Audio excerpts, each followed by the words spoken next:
ano na po ang imuhang buhok. Di na magsilbi. Dayon, may tabo na po na kang marlo, or kang atong kang pulot, or kang marlo. Mingon na po ka nga, sus, iklat nyo daw, mo po na akong ibantayan. Ming relax, ana ba? Uraw-uraw ni mo na, brother. Dako ni atong puhunan karon. O, dili. Kaming tanan. O, project ba ni? O, ang iyang utok, dili naman na maulab. Ang iyang utok is, mugamay ang mong ganansya. Samot na mugamay daw yung ganansya. O naman po yung utok ron. Nawala naman ang picture nga dako ang imuhang puhunan. Nawala naman na. Ang iya is maningkamot siya. Dako ang among ganansya kay tungod. Kung dako ang among ganansya, dako mamuriya. O, mo naman yung utok.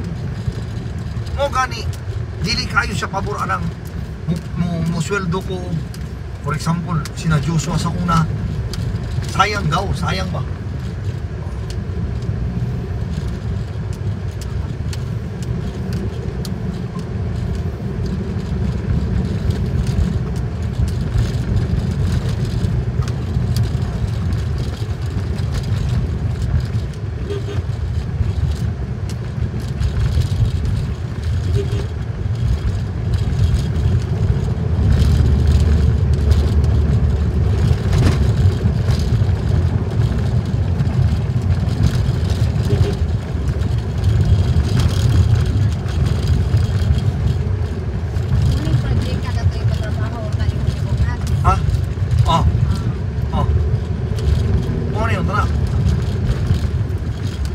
Pero ano na po rin, nakura po kayo ang ano ibong natsoy.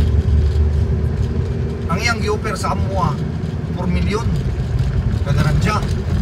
Ikwenta mo na mulap sa 10 milyon ang maganan siya.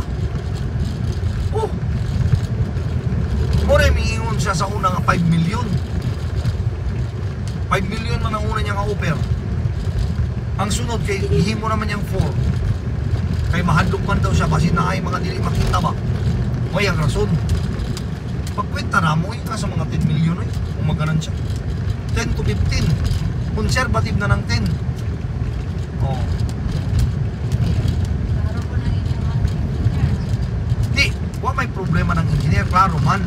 Kana lang yun bantay sa among materialis. Kay giingnan man na ako si engineer ana, ikaw na lang bumakyaw sa labor months. Anak ko niya, dili pa daw niya na kaya. Oh, pero mag-storya mig balik.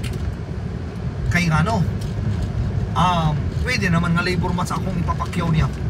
Makwenta naman.